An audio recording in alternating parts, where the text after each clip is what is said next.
Jimmy Gwitch! Oh my goodness, those ideas. Okay, that ran a little bit longer.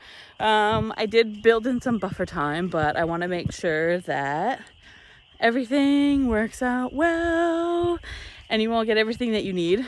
So I've got the chat open. I've got some questions that I will answer all together. And then we're going to go through, oh, the birds, I love them. Then we're going to go through, get super distracted when I'm out in the land. And tell your students that's totally fine. I know I'm going to go take a veer to the right or veer to the left. Oh my goodness, look at that. We have to stop and talk about that in our lesson. Oh, these bugs. That's part of connecting to the land. It isn't, well, we need to spend 5 minutes on this and then 10 minutes on that and then 3 minutes on this. So say, like I said, I built some buffer time, but also I know that buffer time is long gone and I know we have so many great ideas. And I booked the afternoon so we can continue. So I have an assistant out there making sure that the prize draw that is going on we'll get notified if any one of us wins.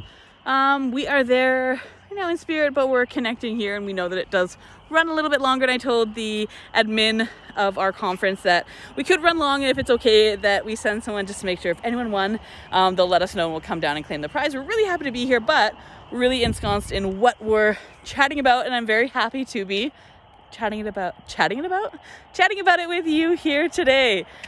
Awesome ideas. You all have my information, and really what I do with my classes here is we're going to connect. We usually do like 6 weeks, 12 weeks, then we'll do 24, and then we'll have a year. How are you feeling after a year? What did you do after that whole year? What did you do after 6 weeks? Did you go into the classroom and implement something right away? Or did you really have to sit with all this information that I've given you? And I totally understand if you had to sit with it. That's what I have to do. I need to literally come to a picnic bench in the random area of Wawa, Ontario, and I had to sit. Like, I'm talking about connecting to the land. How can I do a video in my house in Victoria? That's not even my land. I knew I was driving across Canada. How about if end of May, wherever I'm at, here I am, Wawa. In my language, it means wild goose, and I say goose all the time to everyone, and it's a term of endearment for me. So I'm going to start saying Wawa, reclaiming my language, which is a part of the land, and reclaiming my heritage, and trying to connect with the ancestors is part of it. So coming to terms with it will take me a little bit longer to do certain things.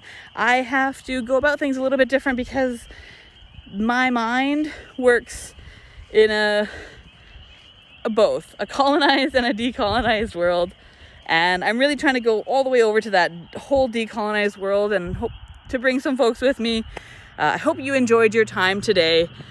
We do have another activity. I have a few actually, but it is like a take-home live activity basically. So I know all of you have some type of social media, and if you don't, if you can get some for this one particular purpose, and basically write up what you want to work on, what you want to learn, what you want to implement going forward. So your next class, it's almost the summer, basically is the summer now.